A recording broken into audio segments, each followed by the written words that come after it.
Hi there. Today's story is titled Leo the Late Bloomer. The author of our story is Robert Krause, and the illustrator who drew the pictures is Jose Orrego.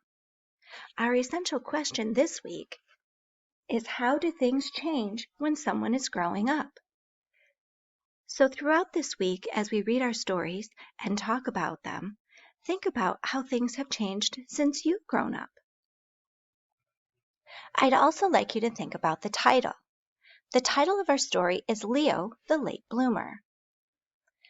The author is referring to Leo, our character, as a late bloomer. I wonder what that means. When I'm late, it means that I didn't arrive somewhere at the time that everybody else did, or the time that I was supposed to get there. So I wonder what it means that Leo is the late bloomer. Let's read and find out. Leo couldn't do anything right. He couldn't read. He couldn't write. He couldn't draw.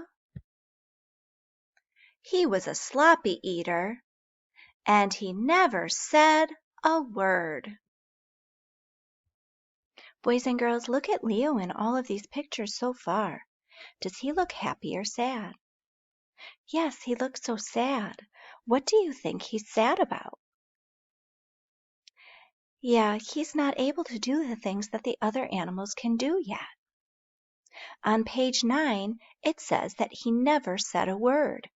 Let's take a look at the words that the other animals say. You can echo them as I say them.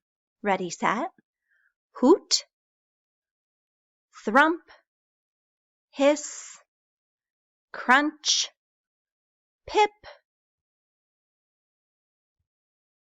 What's the matter with Leo? Asked Leo's father. Nothing, said Leo's mother.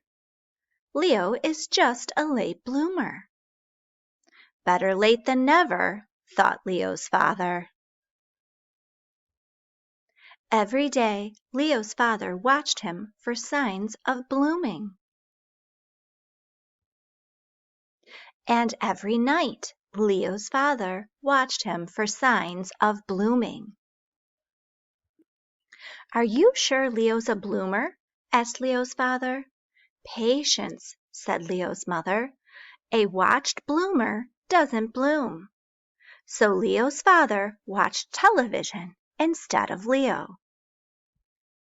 Now, friends, the words say that Leo's father stopped watching him and watched TV instead. But look at the picture. What is his father really watching? He's peeking around the chair and watching Leo.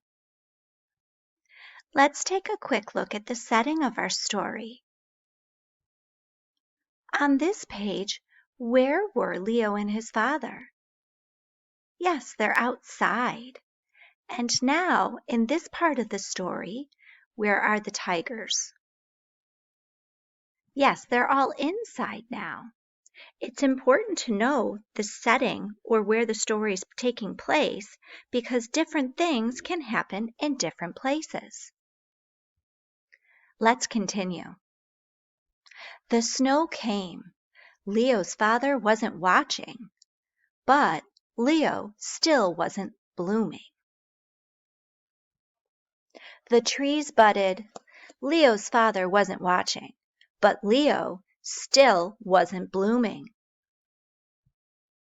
Then, one day, in his own good time, Leo bloomed. He could read. He could write. He could draw. He ate neatly. He also spoke, and it wasn't just a word, it was a whole sentence. And that sentence was, I made it. Give a cheer for Leo. Friends, at the beginning of the story, we said that Leo was feeling sad. At the end of the story, How do you think Leo is feeling now? How do we know? We can tell that he's happy now because he's smiling in the photos. What are some things that Leo can do now that he wasn't able to do before he bloomed? Let's think of some answers.